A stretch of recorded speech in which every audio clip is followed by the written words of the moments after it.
Well, this is gonna be really important for everyone who is trying to improve their communication style or everyone trying to improve any interaction they have. So think of it this way. So this is going to be used whenever you have an interview or any sort of sales pitch or any sort of interaction where you have to stand out, right? And the only way possible is to know yourself, to know your pros and cons, to genuinely know what you're good at and genuinely be able to tell what you're good at. And how exactly you can do is actually jotting down your whole life. And most people don't do it. When was the last time you sat down and reflected on all of the work you've done, all of the obstacles you faced, all of the achievements you've been able to achieve? And in order to do that, you need to go back and see all of the things that you have done from your high school to whatever point you are in your life. Say in your high school you used to play basketball, you used to play football. How was you like in those situations where you were a captain, where you were a team player, where you were a goalie? Like, you need to understand what you were good at, and not just good at, what you actually did. Because let's say you did something right, then you are automatically better than 90% people that didn't do.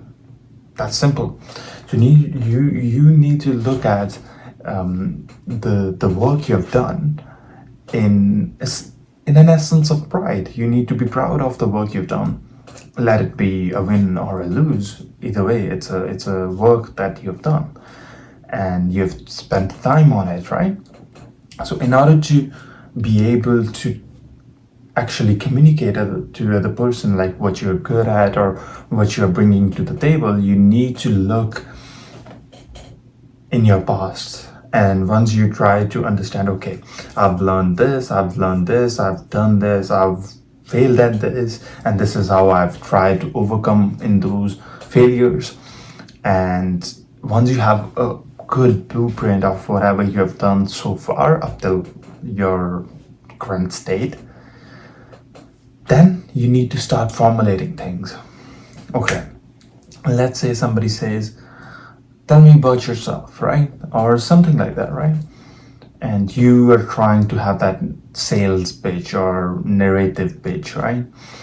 In order to have that narrative pitch, instead of just saying, I am this is what I do, also include what you have done, because that is going to give more power to your argument. That is going to give a sort of an example to the other person that, like, okay, this person is claiming X thing, and that person has a Y thing to back that X thing.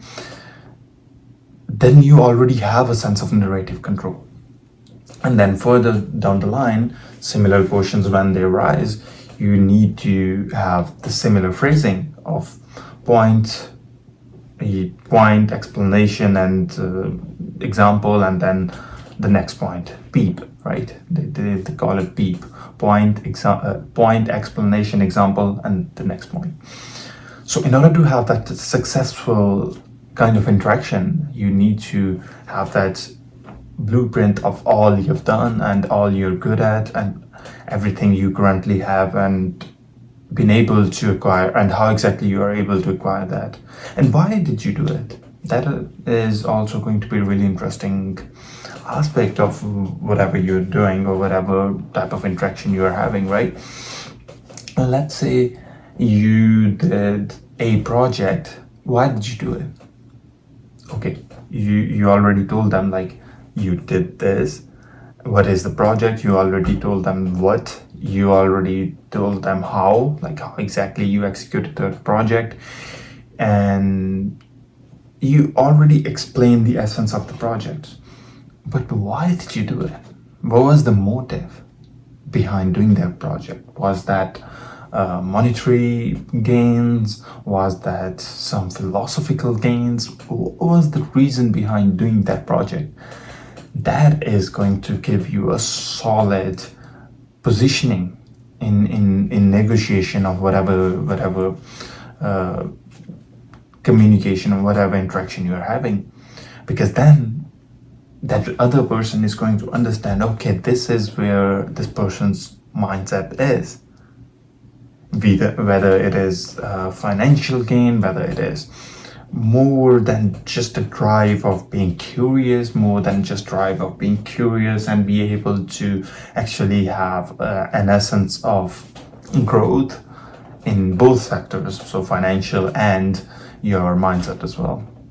So that needs to be within your explanation, so that you would be able to tell a bigger story of whatever you're telling them to be.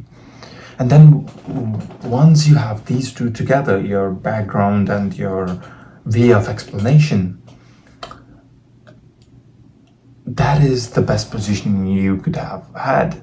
I mean, if it doesn't matter what the outcome is, as long as you're trying the best of those, the outcome is going to be in your advantage, because not many people are doing that. Not many people are actually reflecting on what you are and who you are, and actually going into any interaction with an essence of that understanding, right? And once you have a true understanding of yourself, like true understanding of yourself, then you need to go into and understand the other person. You need to understand why they are hiring. Ask them why exactly you're doing something, or let's say you want to have a contract, right? You want to go and get a contract. Why are you selling this contract to other people? What exactly the issues you are facing, and how exactly have you talked to other contractors, or have you tried to have have you interviewed or have you talked to other freelancers? And then you would understand that, and then go into asking further questions like, what was the main reason they weren't successful, or what was the aspect they were lacking, so that you can actually go into and see the issues that other person is facing and be able to solve that issues. And once you know the problem itself, you'd be easily able to solve that problem. So you need to be analytical with your question. You need to actually ask questions that are going to give you more narrative control and actually win the interaction with that person. All right, this is my small understanding of how exactly you can actually develop that character of narrative control, and that is just having a good understanding of yourself and then understanding of the other person, and you would be able to easily break the grounds. All right, have a good one and see you in the next one.